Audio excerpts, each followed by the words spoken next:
All right, guys. Yo, yo, yo, yo, yo. It's your boy HH. After that hope, man, we are coming in hot here for some interesting topics, man. So obviously, look, man, we have obviously the biggish news, but this one that's actually been sort of like trending per se, which is of course this whole Mike Ashley thing. I'm hearing Mike Ashley out, Benitez not signing a contract, so Newcastle fans are sort of in a state of disarray. So we're going to talk about that. We're going to talk about the Siro shutting down, which I think is just completely and utterly crazy. Take a sip of water. Just read this literally before I came in here. I read this about this whole Pogba and Neymar swap. I don't know how real that is, but I just heard that's so supposed to be happening. So a Pogba Neymar swap. Koulibaly, apparently he's got a €150 million release clause from Napoli, and of course Dani Alves announcing his decision to leave PSG this summer. So different things to unpack, but you know what, let's just first deal with this big news here. So I mean, for most of you guys, I don't think, Newcastle are not, you would not say that, Newcastle are pretty much relevant in terms of Europe's elites, but I think this is a great footballing topic. So let's just see what the press release says. So it says here, Newcastle United say manager Rafa Benitez will leave the club when his contract expires on the 30th of June. And the Newcastle statement says, we have worked hard to extend Rafa's contract over a significant period of time. However, it has not been and will not be possible to reach an agreement with Rafa and his representatives. Seven said the process to appoint a successor will now begin. And obviously, Newcastle legend Alan Shearer described the situation as a shambles on social media and praised the work of Benitez. So Shearer, of course, Newcastle legend, he said, a world-class manager, a manager who performed so well in very difficult circumstances. That's the key thing I want to build upon there. A manager who understood the fans. Thanks and good luck, Rafa Benitez. You were brilliant for the tune. So here's my thing here. Rafa Benitez is one of the best managers of his generation. And the beauty of a Rafa Benitez is how many managers with that Newcastle team, with the kind of issues that Newcastle had, would still be able to consolidate that team. This is a man who won league titles with Valencia, who won a Champions League with Liverpool, who won a Europa League with Chelsea, and has been able to take a step down and still be able to make this Newcastle side competitive, because I've watched a lot of the Newcastle games.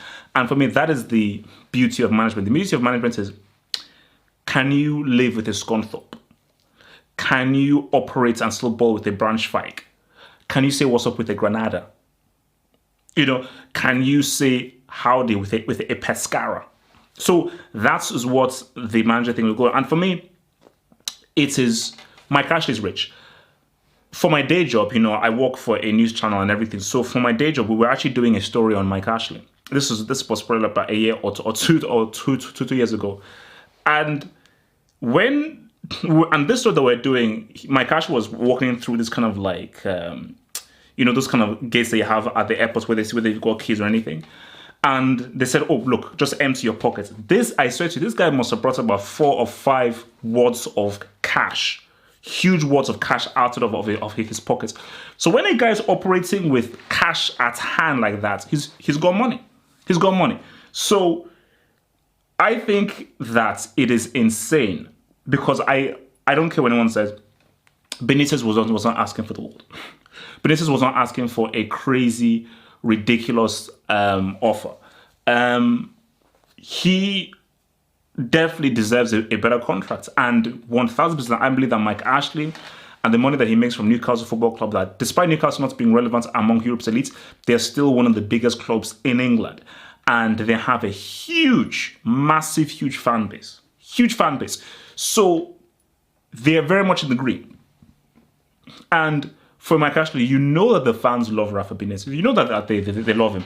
And you know that you were even lucky to get a Rafa Benitez. Because Newcastle, let's be real, they were lucky to get a Champions League winning coach and a La Liga winning coach and a Europa League winning coach. When you look at his repertoire and his accolades, Benitez is very well decorated. So Newcastle were even lucky to even get a hold of him. So the fact that they were not able to offer him a good enough contract or reach an agreement, I think the fault is for Newcastle. And the key thing is this.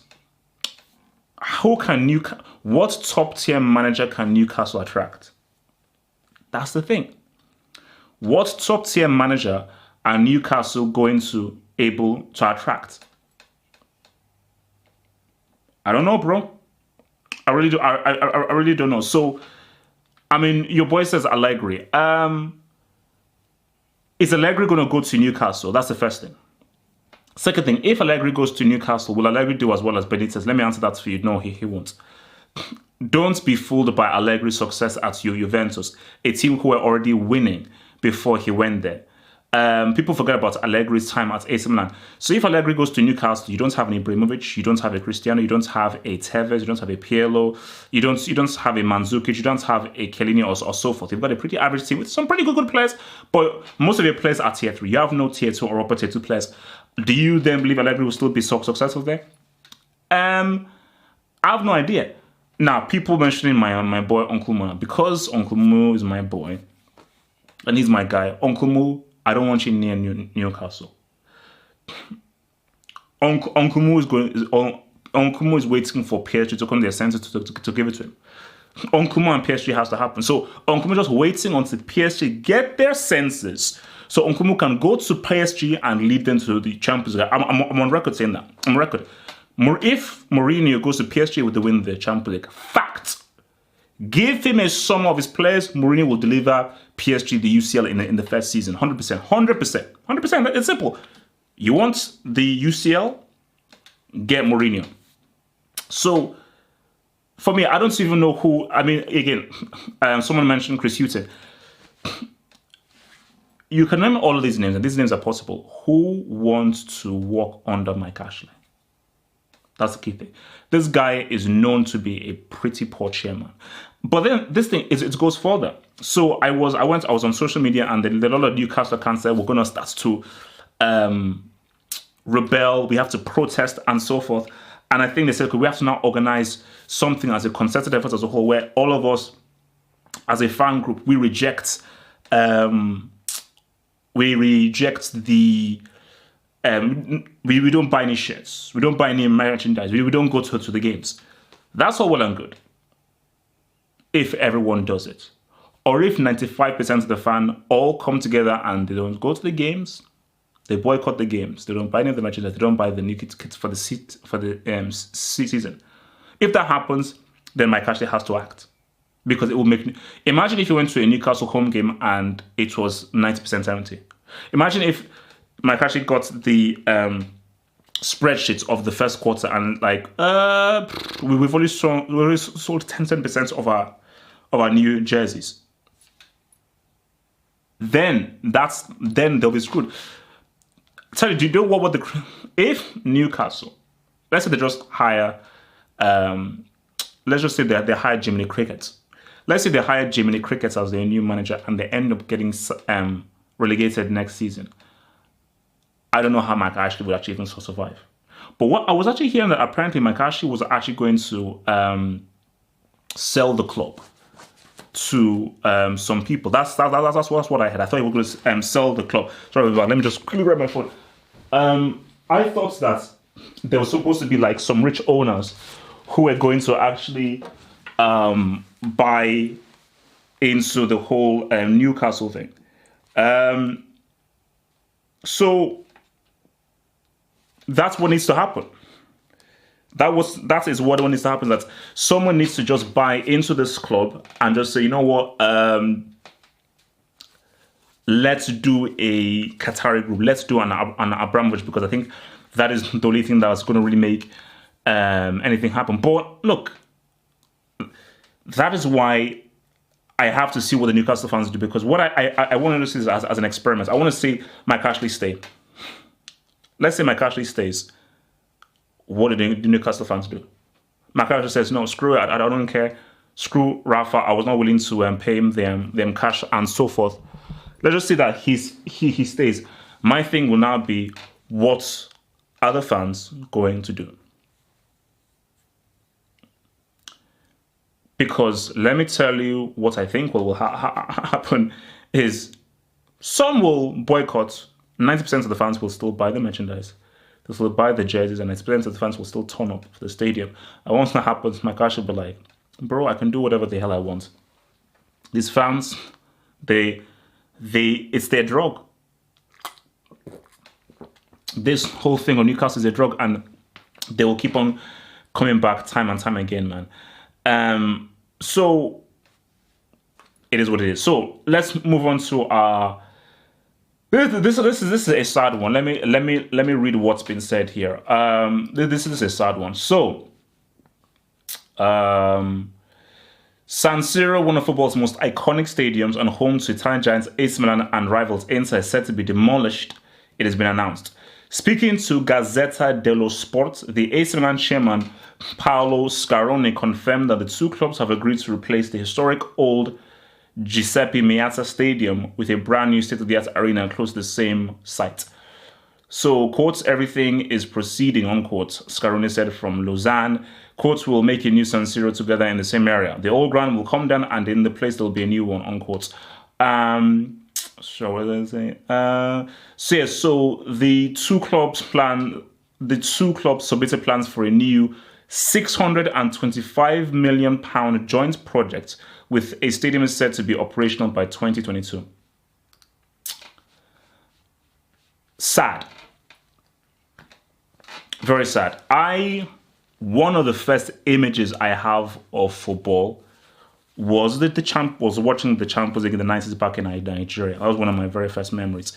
And one of my very first memories was just watching games in the San Siro and just marveling at just how beautiful and how amazing the stadium looked. Because you could build a newer, nicer stadium, but it won't have the atmosphere that the San Siro has and the history it has. Because, you see, with Atletico, it's different. With Atletico, the stadium that they were in before, I forgot what the name of it was called. It didn't have the history or the uniqueness or the atmosphere that the other stadiums had. So then moving to the Wanda Metropolitano, which of course is a much nicer stadium, that was, that was the right thing to do. But when you look at AC Milan and AC Milan, thank you, the Vicente Calderon, thank you, bro, with that thing. But when you look at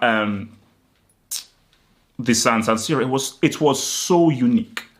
It is one of the most popular and the most famous stadiums in the world. And your stadium just has a special character about it, which is why I wasn't a fan with how Juventus left the Delle Alpi. Because again, the Delle Alpi was also very special, because whenever I think of the Delle Alpi, I just think of Del Piero. Because there was just something with the Delle Alpi, how it looked, and how it's also combined with your boy Del Piero. Del Piero Togon. So why can't you just expand the stadium? Why do you need to break it down and build it through? Because that's history. That is historic. And I think, as someone mentioned, it's the same thing with Arsenal. The worst thing Arsenal did was moving into the Emirates Stadium. They should have just expanded Highbury, because by moving into the Emirates Stadium, making it bigger, you further away from the pitch, Arsenal lost the personality. The kind of personality and character was lost when they left that flipping stadium. And again, even bring in Liverpool fans, how many Liverpool fans would want Liverpool to break down Anfield and build a new stadium? Liverpool fans would write. They would 100% write and say, hell no. How many Real Madrid fans would be happy if you broke down the Bernabeu? How many Barcelona fans would be happy if you took down the Camp Nou? So I just think this is just, that's because San Siro, I grew up watching games in the San Siro. And the San Siro was just always a stadium that, even for me, I was like, my gosh. It's stuff that you say with your friends. I should even remember, having a discussion with my friends in school of, my gosh, imagine, my dream would be if I played in the Champions League and, scored, a winning goal in the San Siro. Because it's the sound the crowd makes, it's what it looks like, it's what the pitch looks like, the size of the pitch. Whenever you see the smoke coming through, it would be amazing. So,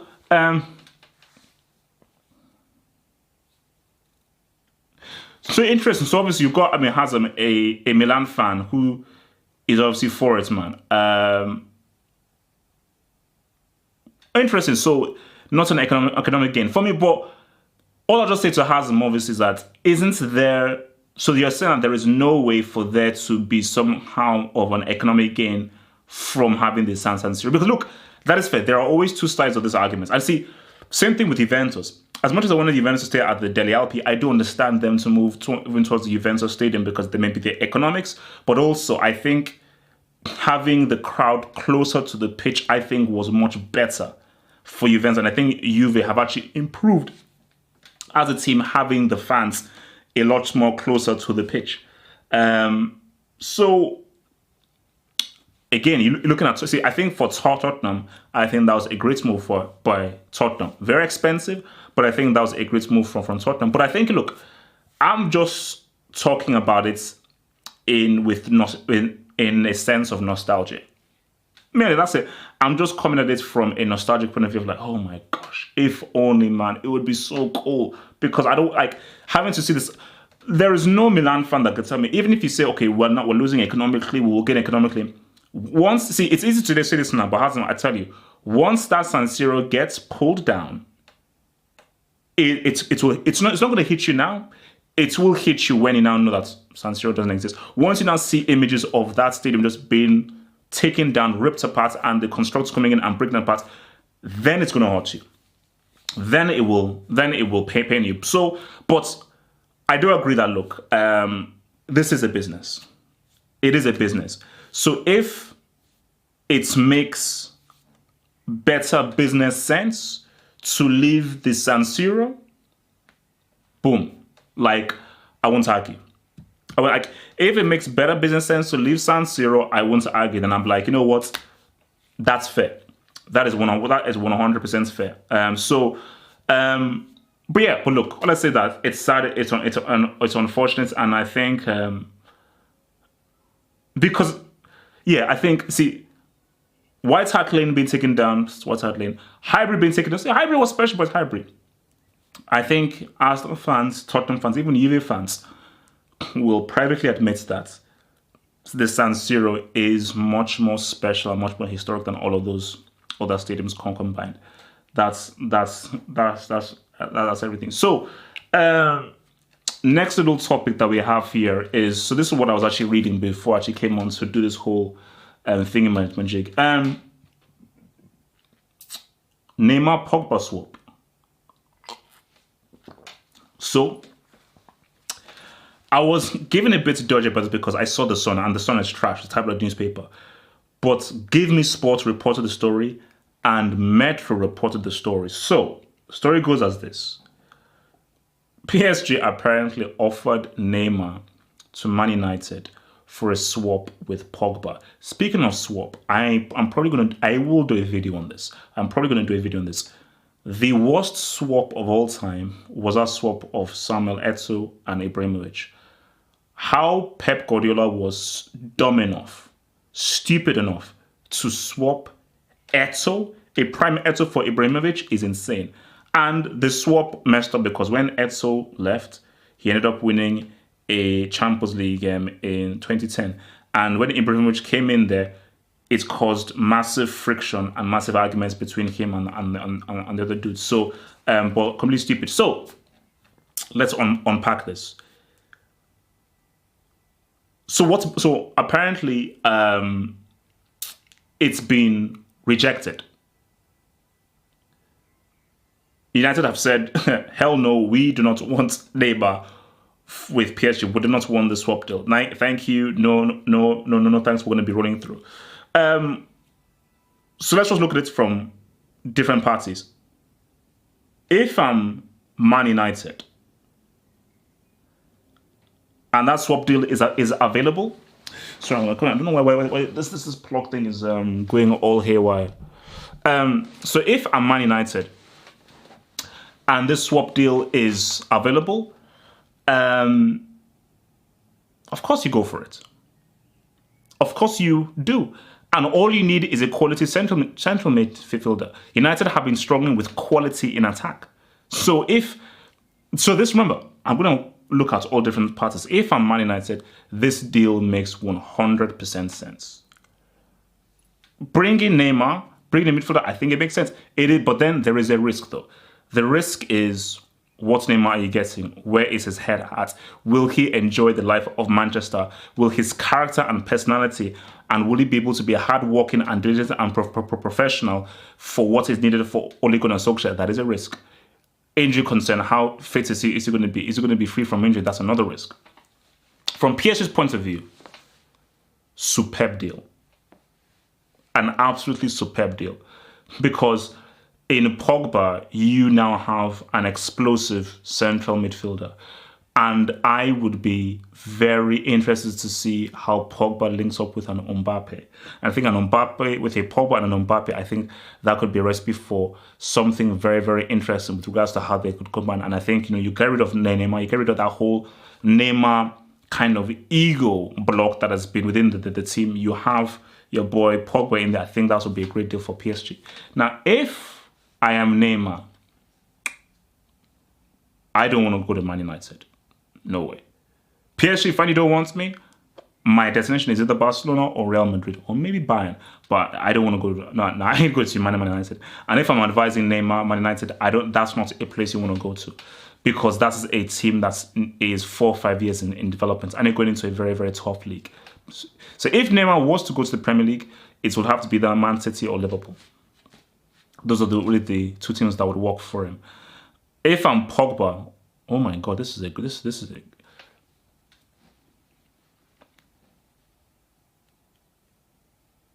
If I'm Pogba, for a long time, I have been saying that, Pogba should make this PSG move. I've been saying that for a while, that Pogba should make this PSG move. No. Because if Pogba goes to PSG now, we run into the same issues. You will destroy and beast mode everybody in Ligue 1, win by 100 points. You won't be able to be sharp enough when it comes to the Champions League, and you will falter in the Champions League. Trust me, Pogba will falter in the Champions League if his utensils aren't being sharpened in league play. So if I'm Pogba, this is a bad move to make. For Pogba, I'm saying the move to make is either Juventus or Real Madrid. Those are the only two things. So, and I don't think this is going to happen.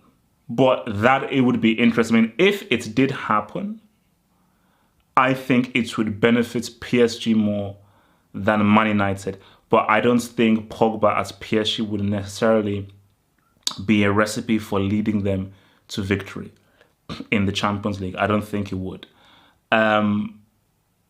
And if Neymar goes to Man United, even if Man United were to get a Rabiot and so forth, I am not sold yet on Solskjaer as a manager. And the Premier League being so competitive, and I just think United having so many structural issues as a team, I don't think Neymar alone would be able to get them guaranteed top 4. I don't think it would improve them, it would help them. And also remember, Premier League is a more physical league. It's a more physical league, it's more faster, and Premier League defenders will be licking their lips to face Neymar. They'll be licking their lips and they'll be looking to break his legs. So with regards to that swap deal, yeah, I'm not too sure how well that would work though. So no. Yeah. Look. I told you. Look, I'm almost fully done with Neymar, and I will keep repeating this again. Neymar, you have to hope and pray that Brazil don't win that Copa America. Hope and pray with all your heart that Brazil don't win the Copa America, because if Brazil win that Copa America, you are officially done out here. Simple as that. If they win that flipping Copa America, homie, you are well and truly done out here. So this Neymar situation is, it's like, because again, it's almost as if like no one really wants him. No one really wants him. Barca seems to be the only place, but no one really wants him. But let's move on. So Koulibaly, Napoli have slapped 150 million euro release clause on Koulibaly. So Koulibaly wants out. Guys, let me be real. Bayern Munich, Liverpool, Barcelona, Koulibaly is, in today's markets, this is in 2016, this is not 2015, or 2014. In today's markets, Kalidou is worth it. In this market, Kalidou is worth 150 in today's market. That is crazy. As in Napoli, you're smoking crack. I get it, I understand, I know what you're about and everything, but Napoli, you're smoking crack. 150 for a defender, that's craziness. But if I'm Barcelona, I'm paying that money. If I'm Barcelona, I'm going to pay that money. I'm going to pay that cash. I'm going to pay that cash. Simple. Because Barcelona, because remember, I mentioned this on, I think this was on the Hangout. Barcelona said on their poll that, look, we would rather have De Ligt than Neymar. That's what Barcelona fans said. And for me, even if I still feel Barcelona needs something in attack, that defense is getting old. I think Barca fans know that Piqué is done. Piqué is near to pretty much almost being done as a defender. Umtiti is coming in the Burma. Umtiti wasn't fully fit. Longley is a tier 3 defender. He's from the road. So Barcelona know that they need another top quality, top tier defender that they can rely upon to stop the leakage of goals and who has some leadership. Because if Barcelona has some leadership in that defense, they don't lose 4-0. Well, lose 4-0. If they have some leadership and some composure, some quality in that defense, they don't get sacrificed. They got sacrificed because they had a brick in Piqué in defense. What's it? Longley? Sorry. So if you're Barcelona, 150 billion does sound crazy. If you can push it down to 120, maybe. But that is like, just thinking about, no, 150 is crazy. So, I mean, let me ask you guys, would you pay 150 for Koulibaly in today's market? Let's put it out there. In today's market, would you pay 150 for Kalidou? The keyword is in today's market. So I'm hearing a lot of no's. One yes. One yes, but we have one yes. 80 max, bro, come on. Nah. You can do. Guys, listen. In today's market, the keyword is Coutinho wins for 120. So Coutinho wins for 120 and is saying that 150 is too high for Koulibaly. You have to understand, in today's, Piqué is a brick, bro. Sorry. Maybe you didn't watch the game against Valencia. Maybe you didn't watch the game against Liverpool. Piqué is a Class B brick. So I don't know what you're on about. So people are saying 100 million. Okay. Bro, like, see, Koulibaly is... You have to understand this right now. Koulibaly, he wants to leave Napoli.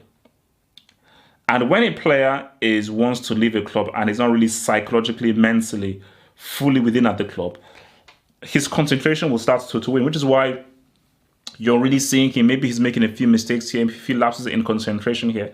But I just still believe that, you have a quality ball-playing centre-back. A truly quality ball-playing centre-back. Excellent distribution, superb on the ball, amazing composure, amazing in the air. And I think that this guy, alongside either a De Ligt, a Van Dijk, a Chiellini would form, an Umtiti would form a formidable defense. I am interested in that. If, let's say, he moved to Real Madrid and he partnered either Varane or Ramos, I am wondering how he would cope in Zidane's system that's definitely a lot more open, a lot more attacking. Because you ask almost any centre-back or any central defender, one of the toughest things to do is defending in a very open system, because therefore your positional sense has to be a lot greater. So you guys are saying 100. You guys are saying 100. So wait, who is the most expensive defender and how much did it cost? Is Van Dijk the most expensive defender? Also, who is the most expensive defender?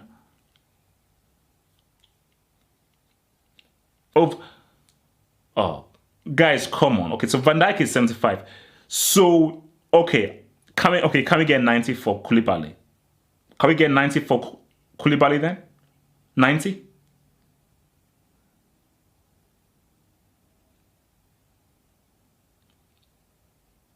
Okay. Okay, all right, 90. 90. We can get 90. Okay, hey, no, don't say no. We can get 90. We can get 90. Oh, 1-1 for Angola. Interesting. Interesting. Um remember when Luis was the most expensive defender in the world? Remember, I think didn't PSG get they got Luis for 50. So at a point, and everybody knows who David Luiz is. At a point, David Luiz was the most expensive defender in the world. Like, that's in itself is just crazy. That's just me. It's just crazy. Lovren is worth 60 kobo. That's much worth. Lovren is worth 60 kobo, bro. So don't break up the don't. Next, you bring up Mustafi. I don't know how much is Mustafi worth. Mustafi is probably so bad that I think if you buy Mustafi, you get given money. So let's say you buy Mustafi for 50 mil, you get given 80 mil. So you actually make a 20 mil profit for buying Mustafi. So I think people should actually try and buy Mustafi if you want to actually earn some cash, because you actually get paid for buying a guy like a Mustafi. Dani Alves. So Dani Alves scored a very good goal. Scored a very good goal against Peru. Dani Alves is going to be leaving this summer. And Dani Alves has said that he would like to return back to Barcelona. Dani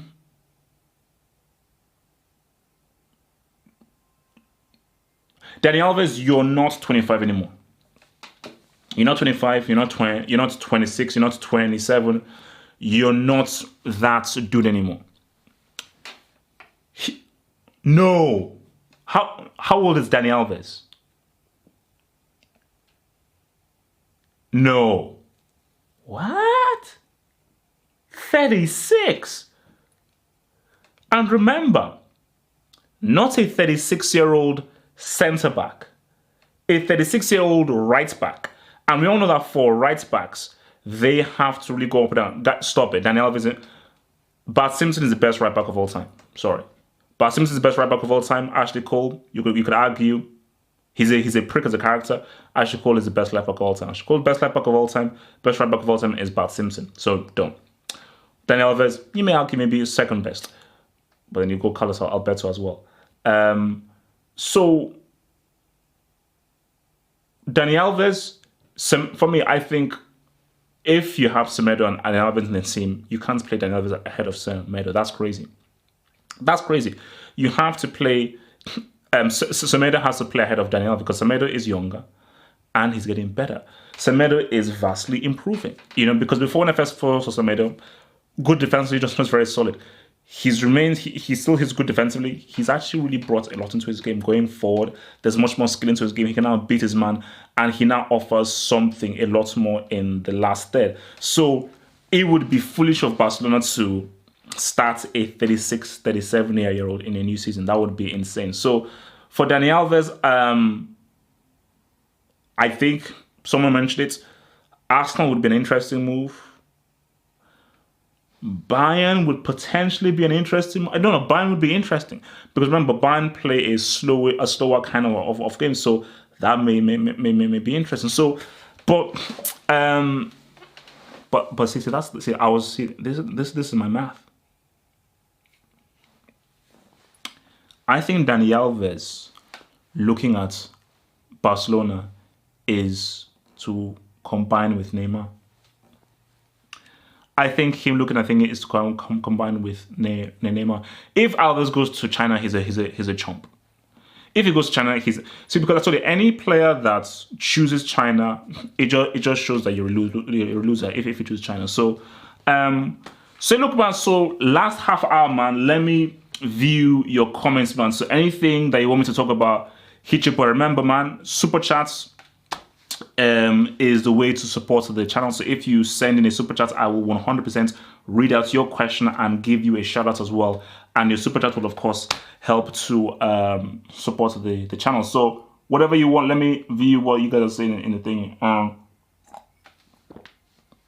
Alves can't go anywhere he wants, bro. So I don't know why you're on about there. Oh yeah, birthday greetings to Leo Messi.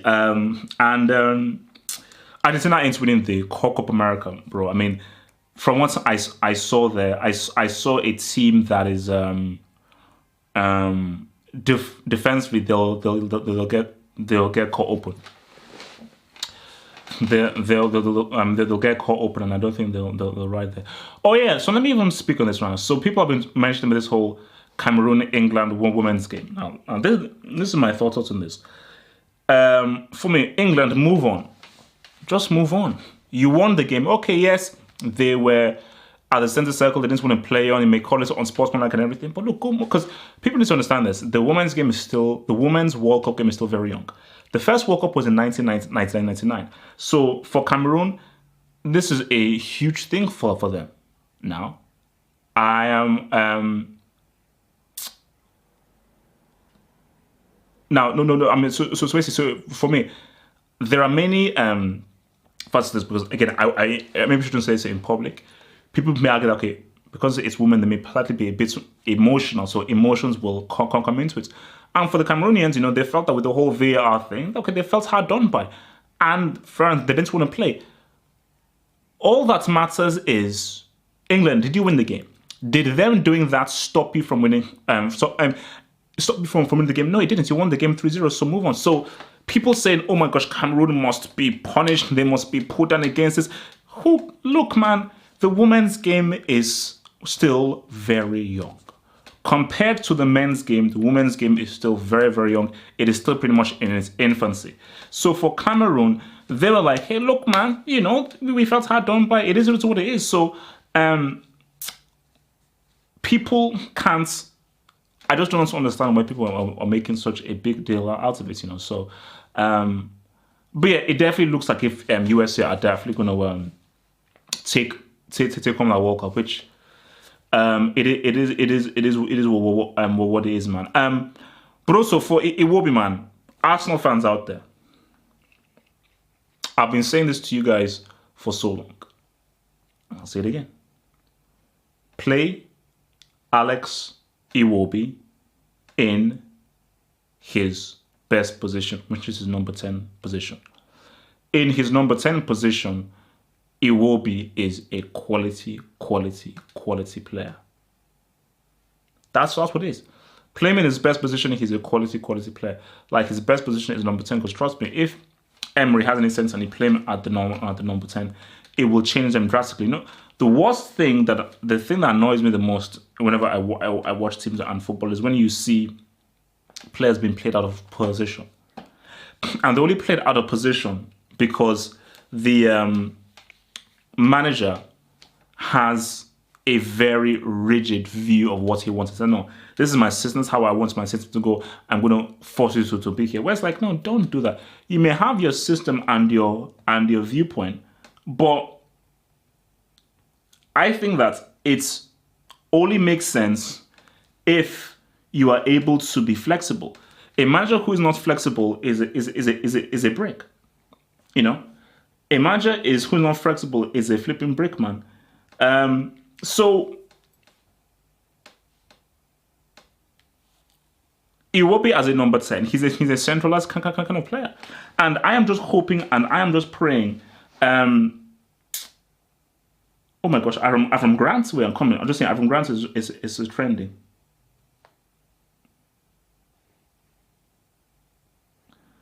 Oh wow! So apparently, maybe this is just latest news. That apparently Avram Grant is he is rumored to take over the whole Newcastle job. All right. So my thing is that you put Iwobi in the center. I think that Arsenal fans will greatly improve Arsenal. It will greatly improve Arsenal. So for Arsenal, if you want to improve your fortunes, improve yourself, put flipping Iwobi in the middle of the flipping damn pitch. Simple. Put him in the middle of the other pitch. Your team will greatly advance. Your team will greatly advance 100%. So that's my thing out there with Iwobi, and I hope that Iwobi plays in the center for Nigeria moving forward. You know what? I think someone just mentioned his name. Anytime we have to have two honest conversations. And maybe I may do this as a separate video, but we're going to have two honest conversations. We're going to have an honest conversation about Ibrahimovic and an honest conversation about Aguero. How good was Ibrahimovic? If Ibrahimovic retires now, was his career a success? Like, let's just be real. Based on how much people hype him up and people talk about Ibrahimovic, was Ibrahimovic's career truly a success? Oh, okay. So let's see. Serie A titles, La Liga titles in all of these different things, so forth. Has Ibrahimovic ever seen a Champions League semi-final? Let me get an answer there. Chat group. Has Ibrahimovic ever seen a Champions League semi-final?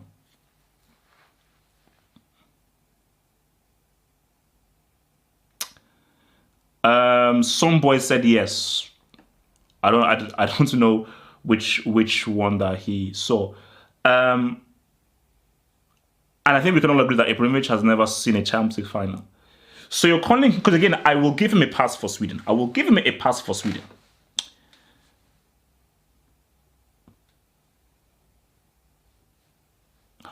Okay, oh, actually, that's very true. Oh, yeah.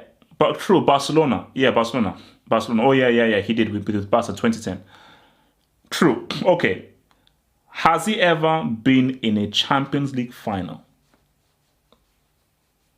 That is a big fat no. I can answer that. So Ibrahimovic has never even seen or been in a Champions League final.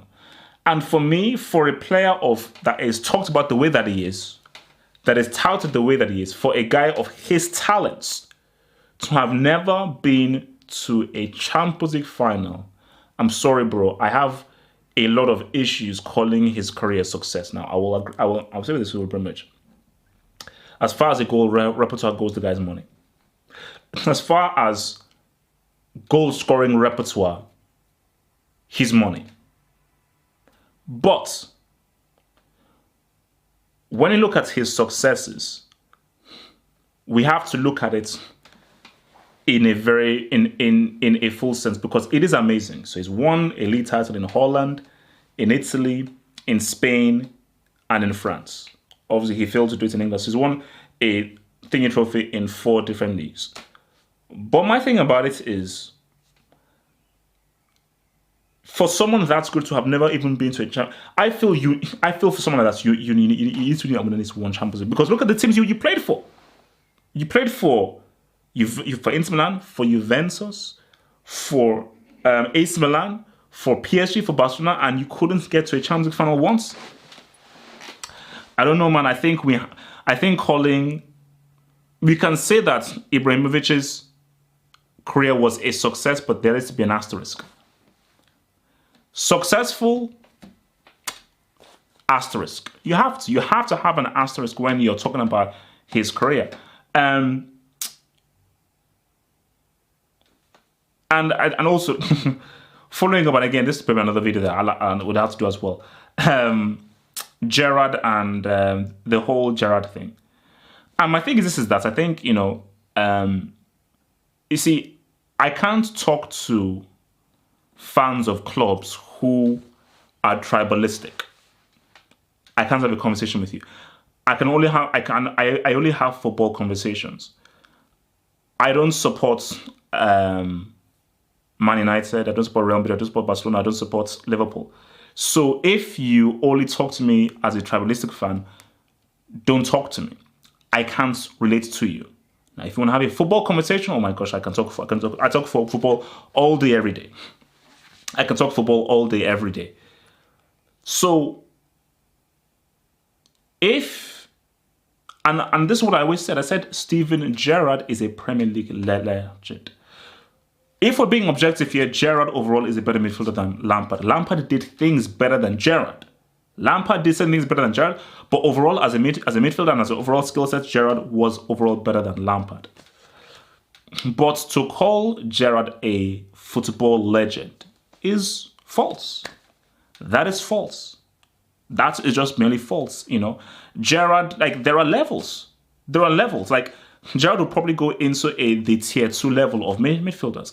That's tier 1 level of your a Seedorf, a Modric, a Xavi, a Pirlo, a Riquelme. That is a tier 1 of midfield. That is the best of the best, the elites of the elites, the hallmarks.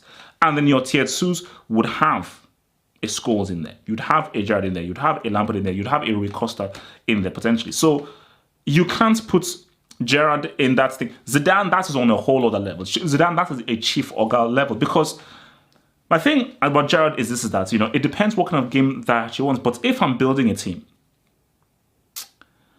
and I'm in a tough game, and in a very tight game, I'm not sure whether Gerrard would work in that game. Because remember, if for a midfielder, one of the key things that you get taught for a midfielder is the importance of keeping possession of the ball.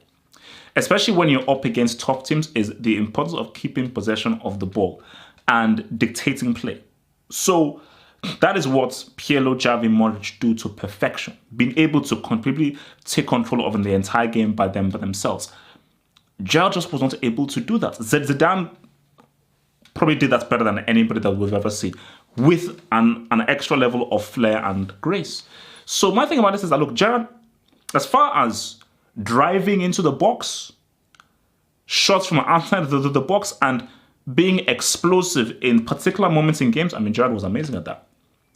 Gerrard came up with several clutch big moments for Liverpool. But it's if we're talking Iniesta, Xavi, Pirlo, this is the finest of the finest. These are the finest midfielders that we've ever had. The finest midfielders that we've ever had, So, see, for me, it's people mention Scholes. For me, Scholes is better than both Lampard and Gerrard, Because Scholes' footballing brain, his footballing IQ, the way he played the midfield, the way he would... See, Scholes could control the game. You see, the thing with England is there's just so many different things, because I felt that Scholes should have been at the hallmark and the core of England originating things. But then it goes into England's psychology, their mentality, and so forth. You see, if Scholes played for a Spain or so forth, he'd be amazing. See, Scholes could easily fit into a Spain, easily fit into an Ananisti, easily fit into a Barcelona. Gerrard couldn't work in the Barcelona system or the Spain system, because he wouldn't be able to keep hold of the ball, and it would not be as intricate as those Spanish guys were. And don't sleep on Xabi Alonso. Because this whole notion of Gerrard carried Liverpool to a Champions League, that's false. Gerrard played a major role in Liverpool winning that Champions League. He played a major role. He didn't carry them. Without Xabi Alonso, Liverpool don't win that Champions League. Xabi Alonso was probably the best in his role at that time. Xabi Alonso's passing range was insane.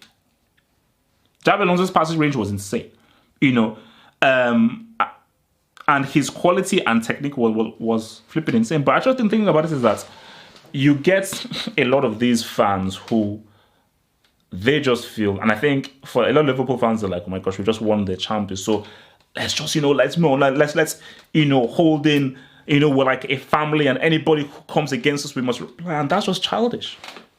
It is a very childish and stupid way of thinking. If you can't take criticism of any of your players, if you take it as an emotional affront, if someone says, well, your player was really good, but also he had a few aspects to his game that weren't that great, man. And I think with Lampard as well is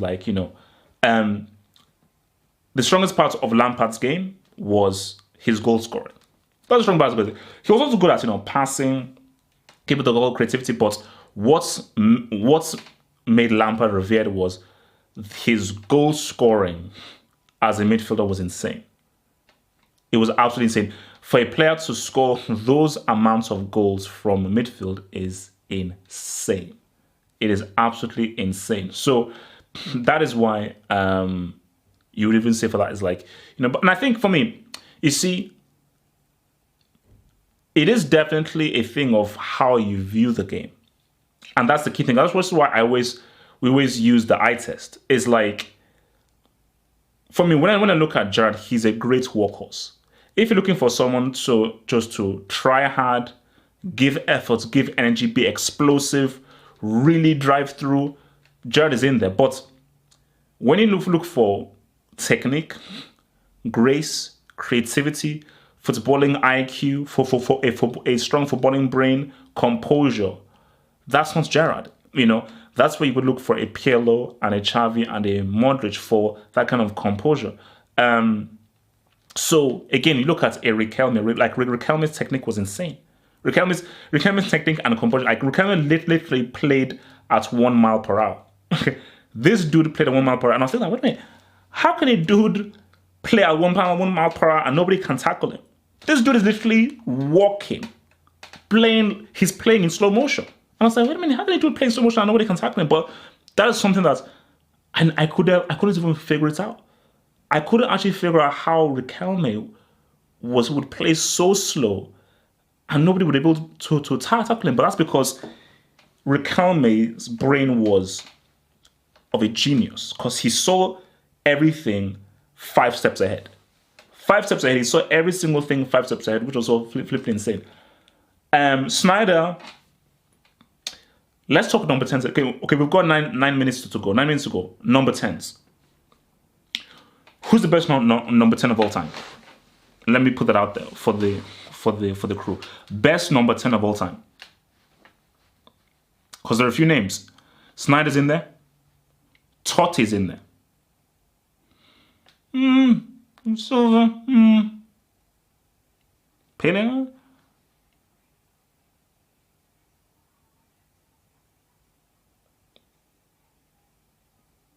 Messi. Okay, you could argue. I think Messi definitely in there. But since now, guys, okay, let me clarify this. It's not who wore the number 10 jersey. Because there are people who may wear the number 10 jersey, but may play left wing or right wing. When I say who was the best number 10 is who was the best player who played in the hole. When I say the number 10 role, is who plays in that hole between midfield and attack, where your primary objective is to play, make, and to create for the attackers, so to execute through balls. See, Iniesta is another big one. And I think we have Iniesta, we have Messi, we have Totti, we have Sneijder. For me, so let me just take this. So from Ogopa, so Liverpool fan, he says Real Madrid, 05 Chelsea and United all wanted Gerrard. And that's fair. So for me, I totally that's fair, but that still doesn't negate the point that I've said Gerrard was quality. But it still doesn't negate the point that I still don't call him a world-class great. Even if Real Madrid and Thingy wants him. Didn't Adebayo play for Real Madrid? Higuain played for Chelsea. Massimo Taibi played for United. Would you call those guys world-class great players? No, you wouldn't. So, I mean, look, for me, guys, Totti was bloody good, man. I don't know how old some of you guys were. Between 2000 and 2002, Totti's ability on the ball was insane.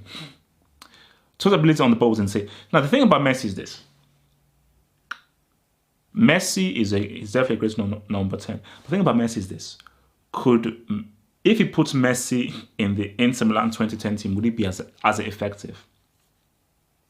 If he puts Messi in the United, would he be as effective? Because as good as Messi is, he's very reliant because he knows the runs that Jordi Alba makes. He knew the runs that Iniesta made. He knew that if I get the ball to Iniesta, he knows where Iniesta is going to give him the ball back to. But you could put...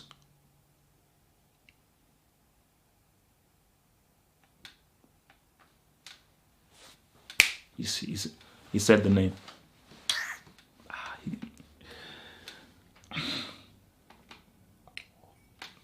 He said the name. He said the name. He said the name. All right, so Ogopo again, another super chat. Thank you, Ogopo, for the super chats, bro. $2 super chats. He says Iniesta, Xavi, Pirlo all wouldn't be effective in the Premier League. Bro, come on, bro.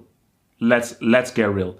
How many times have we seen players, top quality Spanish players, come into the Premier League and ball? How many players who have come from Spain to England have failed? Cazorla was a success. Rest in peace. Reyes was a success. David Silva is already considered one of the best players in Premier League history for his role. So come on. I believe Xavi and Iniesta would easily succeed, and I think Pirlo would succeed because it's flipping Pirlo. Quality always wins through. I think in the Premier League, no matter how tough the Premier League is, quality wins through. Guys, Dini.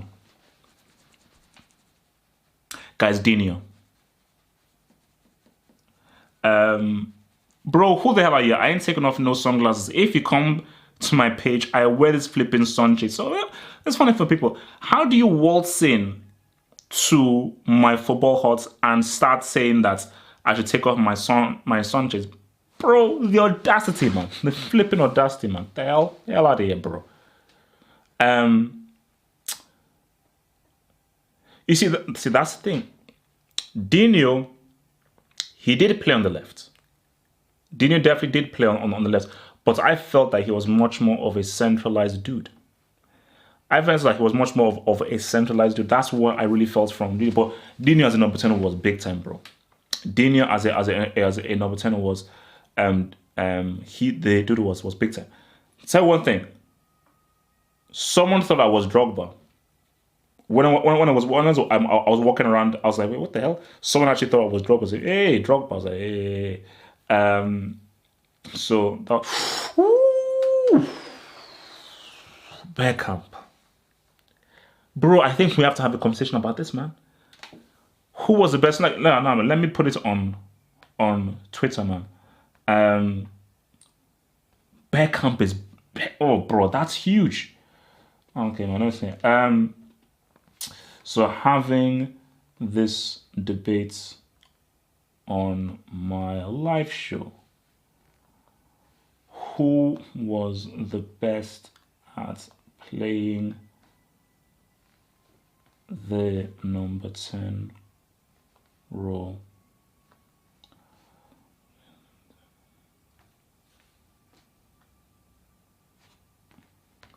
Bro, that was, that's, woof. The Delich. Piero. You got boy Piero. Look, man, Beckham was real. An argument can be said. That as far as technique, Beckham might be tier 1. Dennis Bergkamp may be the most technically gifted football player of all time. Huge. Hot take. Just for pure technicality, just for pure technique, Dennis Bergkamp may be the most technically gifted football player of all time. So Bergkamp as a number 10 was, you see, bro, whoever said Firmino, I am praying that that's a joke. I'm praying that that's a joke. No. Like, let's see. Look at Beckham's goal against Newcastle. Whoever said Firmino and Piatek, induct yourself, bro. So please. No. I mean, as far as a number 10 goes, it's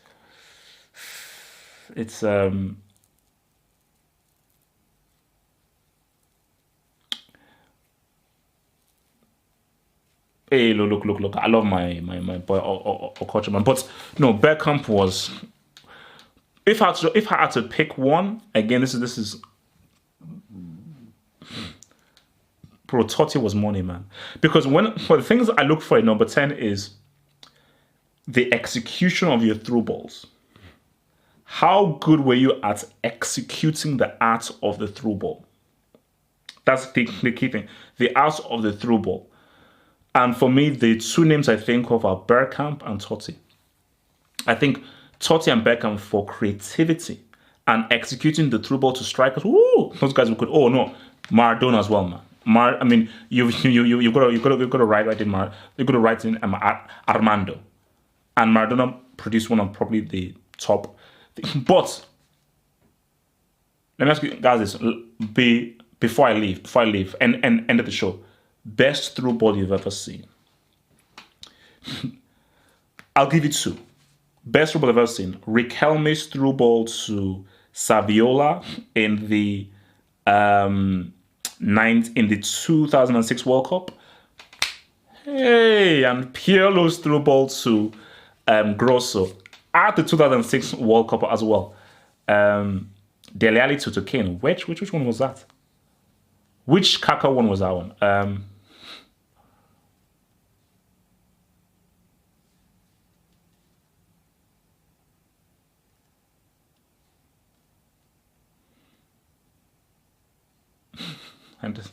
Henderson to Firmino, bro. I'm saying the best of all time, bro. I remember that one. The Kaka to Crespo one was insane. That was insane. Yeah. I remember the KDB one. The KDB one was also pretty crazy as well. The KDB one was also crazy as well. Oh no, Aymar was money, man.